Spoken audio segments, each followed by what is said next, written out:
Most people believe personality is something fixed, something stable, something that only changes after major life events. But psychology shows something far more subtle and far more dangerous. Personality rarely changes suddenly, changes quietly, through small habits repeated so often they begin to feel invisible. You don't notice the shift while it's happening. You only notice it later when you feel like a different person. It starts with what you tolerate. Small habits train your nervous system. They teach your brain what to accept, what to ignore, and what to avoid. When you repeatedly ignore discomfort instead of addressing it, your personality slowly becomes more passive.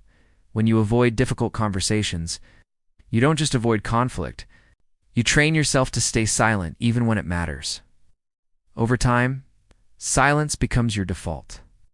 Not because you're calm, but because your brain has learned that expression feels unsafe. Another habit that quietly reshapes personality is constant distraction.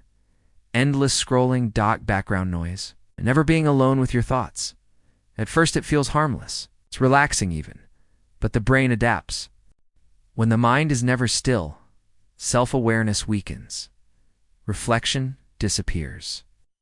And without reflection, personality stops developing consciously. You become reactive instead of intentional. Your opinions become borrowed.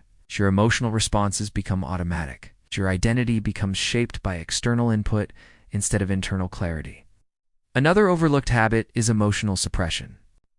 Telling yourself it's not that serious, minimizing how you feel, pushing emotions aside to stay functional. This doesn't make you stronger, it makes you numb. Over time, emotional suppression changes how you relate to people. You become distant without realizing it, disconnected without choosing it. And one day, you notice you don't feel deeply. Not joy, not anger, not excitement. Your personality hasn't disappeared. It's been muted. Another habit that quietly reshapes who you are is how you respond to pressure.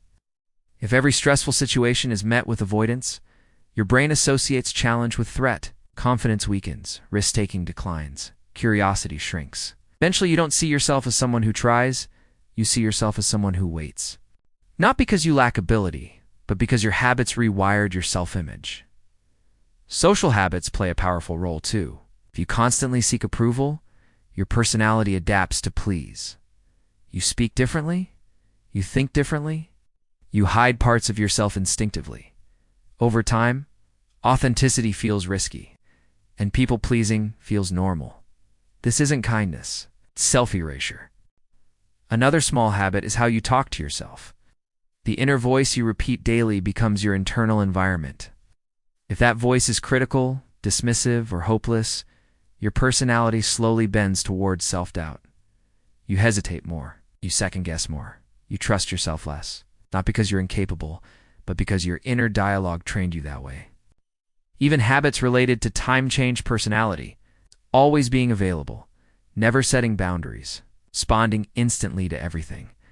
This keeps your brain in reactive mode. Reactive personalities don't feel in control, they feel exhausted. Over time, patience fades, depth disappears, and urgency replaces intention. The most unsettling part. None of these changes feel dramatic. They happen slowly enough to feel normal. That's why people often say, I don't feel like myself anymore. But the truth is, they became exactly who their habits trained them to be. The good news is this: personality isn't lost, it's shaped. And what habits shape, habits can reshape. Awareness interrupts automation. The moment you notice a habit, you regain choice. And choice is where personality becomes intentional again.